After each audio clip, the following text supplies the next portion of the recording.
J'espère que vous allez bien, j'espère que vous vous portez bien, j'espère que ça se passe bien pour vous, même si le début de cette année 2026 est très difficile, notamment pour le portefeuille de nos compatriotes en Algérie.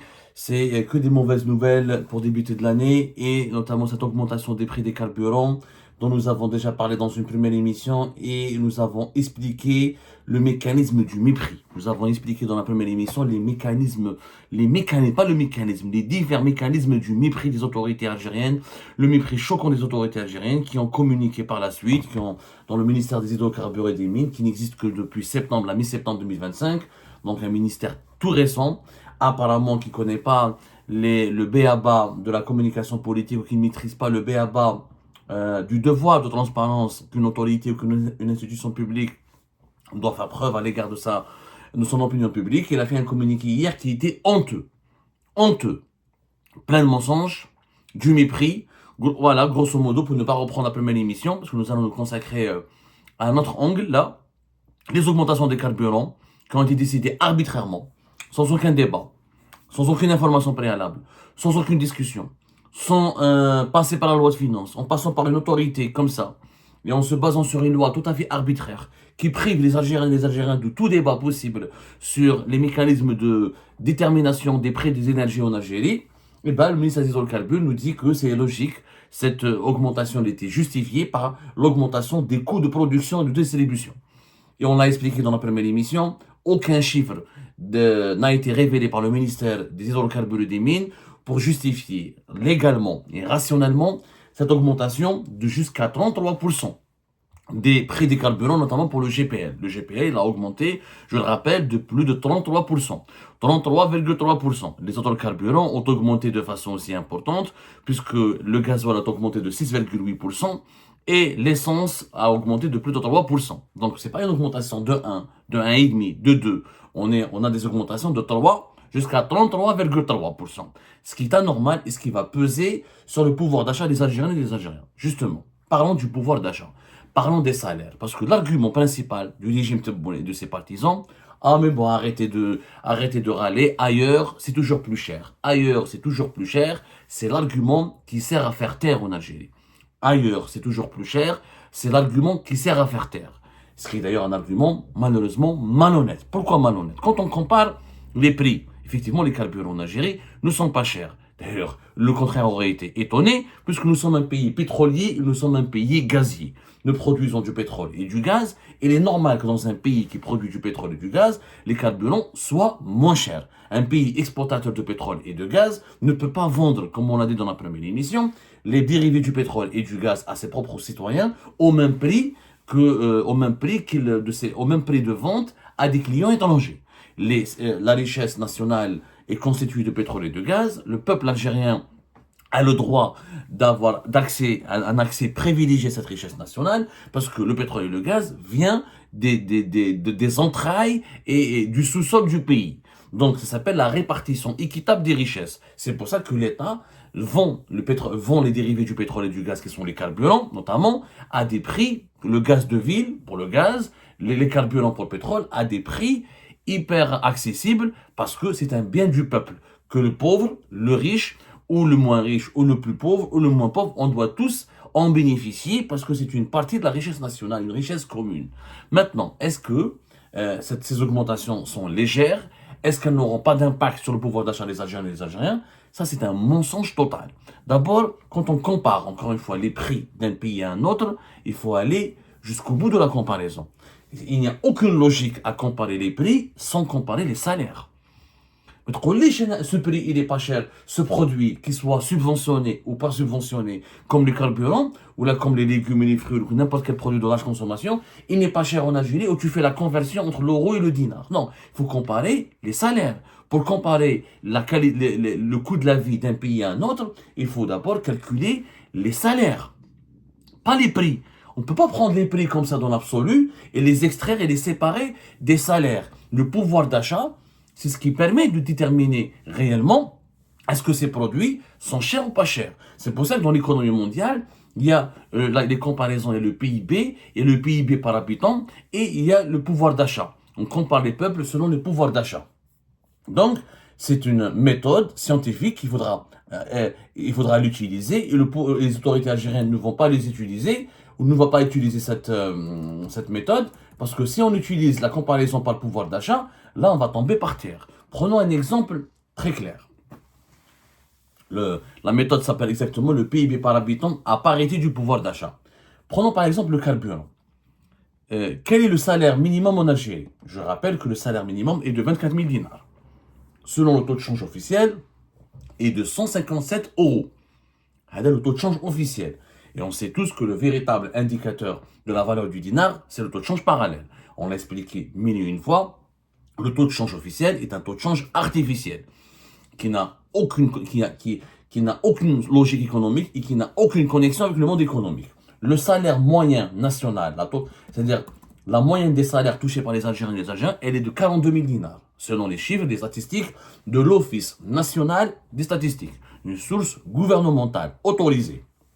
De 42 000 dinars, c'est-à-dire le salaire moyen en Algérie, il est de 275 euros. Le salaire minimum en France est de 1400 euros. C'est SMIC. Avec un SMIC en Algérie, on va calculer, parce que tout à l'heure on a été interrompu pour des raisons techniques dans notre première émission, on s'était arrêté à ce point-là.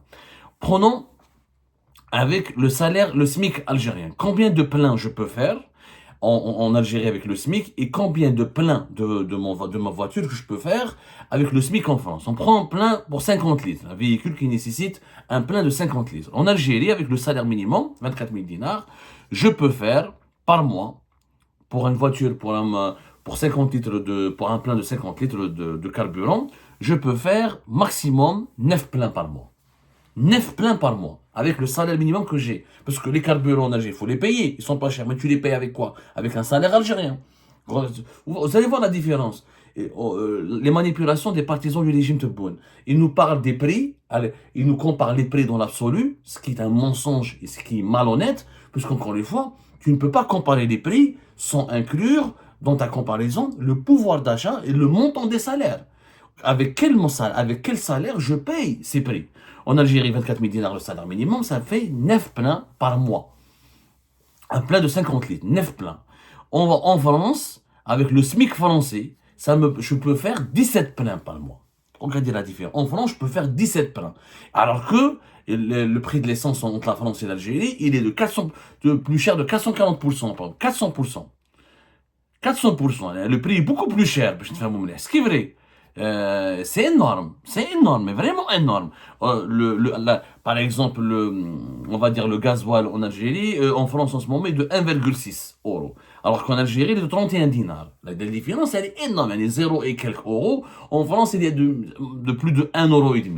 Mais le fait que le salaire minimum en France soit élevé, le pouvoir d'achat des Algériens et des Algériens est faible, puisque leurs salaires sont tellement faibles que même quand les carburants sont pas chers, ils sont subventionnés, avec le salaire minimum en Algérie, je ne peux faire que 9 pleins. Alors que en France, le carburant n'est pas subventionné, mais le salaire minimum il est plus élevé, le pouvoir d'achat est plus important, je peux faire 17 pleins.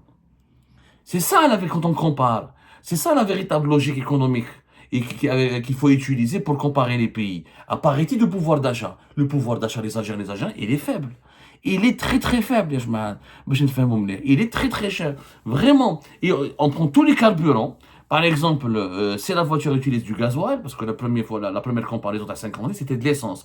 Et pour le gasoil, en France, en Algérie, on peut faire 13 pleins avec du gasoil, avec son salaire minimum. Et en France, on peut faire 22 pleins. 22 pleins. Ce qui n'est pas normal. Ce qui n'est pas normal, mais donc au niveau des prix des carburants, ce qui est vrai et ce qui est pas cher en Algérie dans l'absolu n'a pas de valeur puisque les salaires sont très faibles. Les salaires sont très faibles. Quand on compare les pays, il faut mettre en évidence les pouvoirs d'achat de leurs citoyens. Donc en Algérie, les carburants sont pas chers, mais tellement le salaire est bas que toute augmentation significative ou toute augmentation même légère, sans qu'elle soit significative de ces prix, et ben malheureusement, elle n'améliore pas le niveau de vie de la population algérienne. Elle n'améliore pas le niveau de vie de la population parce que le salaire reste faible. Elle dit la vérité. Donc c'est ça. Il ne faut pas mentir aux Algériens, ailleurs c'est très cher. C'est cher par rapport à quoi? Par rapport au salaire. Par rapport au salaire. La même chose quand on compare la viande en Algérie, la viande elle est moins chère qu'en France. Quand on convertit l'euro en dinar. Mais quand tu compares le prix de la viande avec le salaire minimum, tu peux attraper presque 10% un kilo de viande. Entre 8 et 10%. Entre 5 et 10%. Dans quel pays au monde, un kilo de viande va te coûter entre 5 et 10% de ton salaire minimum? C'est ça les véritables comparaisons qu'il faut entamer ou qu'il faut utiliser pour démentir les pronostics, pour démentir les mensonges d'un régime autoritaire. Les dictatures montent toujours à, et toujours pire ailleurs. Ah, les pauvres, les pays riches, les pays démocrates, la vie elle est plus chère, la vie elle est plus compliquée, le coût de la vie est plus élevé. Mais comparons les salaires, parce que les salaires sont plus élevés. Alors, concernant les augmentations des carburants, ils ont un impact. Par contre, par exemple, nous avons plus de 1 million de personnes qui utilisent le GPL, qui sont dans les véhicules, sont équipés, utilisent le GPL depuis 2023. Plus de 1 million de personnes. Et de les 1 million de personnes, leur plein va leur coûter plus de 30%. Ils vont payer leur plein 30% plus cher, puisque le prix du litre de GPL a augmenté de 33,3%. C'est pas normal. La même chose pour l'essence, la même chose pour le carburant, pour le gasoil. Le gasoil, le plein va coûter plus de 6%, presque 7% plus cher. L'essence, il va coûter 3% plus cher. Quand on est payé en dinars, quand on a un salaire algérien en dinars, ça coûte. Quand quelqu'un travaille chaque jour pour utiliser il utilise son train. Pour quelqu'un qui paye 30 000 dinars ou 35 000 dinars, s'il a un véhicule diesel, il risque de payer par mois, le carburant risque de lui coûter entre 15 000 à 16 000 dinars. C'est-à-dire la moitié de son salaire. La moitié de son salaire. Et avec une augmentation de 8% pour le gasoil. Pour l'essence, il risque de lui coûter entre 8 000 et 10 000 dinars. Le plein. Bon, après, ça dépend du kilométrage, etc. Mais comme nous sommes un pays très grand, les transports en commun sont faibles, les transports publics sont archaïques, la majorité des Algériens et des Algériens sont véhicules, ils ne peuvent pas aller travailler, ou là, ils peuvent difficilement aller travailler, ou ils ne peuvent pas vaquer facilement à leurs occupations. Donc le véhicule reste un moyen très important. Et je ne parle pas des déplacements entre wilayas. Je ne parle pas des acteurs du transport routier, ou les acteurs des transports de voyageurs, les bus. Le diesel va leur coûter 8% plus cher. Alors déjà avec des pièces détachées qui coûtent de plus en plus cher, qui font l'objet de pénuries, déjà avec les coûts de réparation de leurs bus, déjà ils ne peuvent pas s'offrir des nouveaux bus parce qu'il n'y en a pas. Il y a une pénurie, c'est extrêmement inaccessible. Les bus modernes, les bus neufs sont très très rares. Donc on est en train d'aggraver les coûts de la vie. Le coût de la vie en Algérie, à cause de cette augmentation des prix des carburants, et c'est nettement aggravé. Et quand on aggrave le coût de la vie, on augmente la pauvreté, la précarité et la misère sociale. Quand un aïe pour aller travailler, je dois donner 20, 30, jusqu'à même 40% de mon salaire, parce qu'il y a des Algériens et des Algériennes qui travaillent hors wilaya. Il y a des gens qui viennent de Boumerdès pour travailler à Alger. Il y a des gens qui viennent de Blida pour travailler dans la wilaya d'Alger. Il y a des gens qui viennent de Tipaza. Donc, chaque fois par semaine, ils doivent faire des pleins de 2000 dinars, par exemple. Le plein jusqu'à 2000 dinars. Ça dépend quel véhicule. Et je ne parle pas encore une fois des professionnels du transport. Il y a un camion, il y a une petite camionnette, celui qui fait le transport de marchandises, celui qui fait le transport de voyageurs. Le coût est réel. Quand un plein augmente en GPL de 33%, c'est énorme. Quand un plein de gasoil augmente de 6,8%, presque 7%, c'est énorme. Quand le plein baisse 3%, c'est énorme. Dans un pays où l'évolution des salaires, elle est inférieure à 2%. Les salaires en Algérie, les études de l'ONS démontrent qu'ils sont inférieurs à 2%. Bien sûr, les chiffres officiels parlent d'augmentation de 30% des salaires, mais c'est aux fonctionnaires. Sauf que les fonctionnaires sont une minorité en Algérie. Sur les 12 millions de salariés que nous avons, 11 millions et quelques, 64% travaillent pour le privé. Les fonctionnaires ne sont que 3 millions et demi. Les autres salariés en Algérie travaillent pour le privé. Les salaires, malheureusement, n'évoluent pas. Parce que la croissance économique du pays, elle est faible. Parce que l'économie algérienne, elle est gérée de façon brutale, de façon répressive. Il n'y a pas la liberté d'entreprendre, elle est faible. La création de richesse, elle est de plus en plus faible. Donc, quand on compare avec les autres pays, comparons d'abord pas les prix. On compare le pouvoir d'achat. On compare les salaires. Ça ne sert à rien de me dire que tel kilo ou tel litre coûte plus cher en France. Bien sûr, dans l'absolu, parce que l'euro est très fort et, et on ne prend pas en considération la dégringolade du dinar. En réalité, le salaire moyen en Algérie n'est pas de 275. 42 000 dinars, quand on la divise par 280, ça ne fait même pas 200 euros. Le salaire moyen en Algérie, c'est même pas 200 euros. Le salaire minimum en Algérie n'est pas de 157 euros. Si on calcule la véritable valeur du dinar, c'est même pas 100 euros. Ah, il n'y a même pas 100 euros. Parce qu'il faut compter la dégringolade du dinar sur le marché parallèle.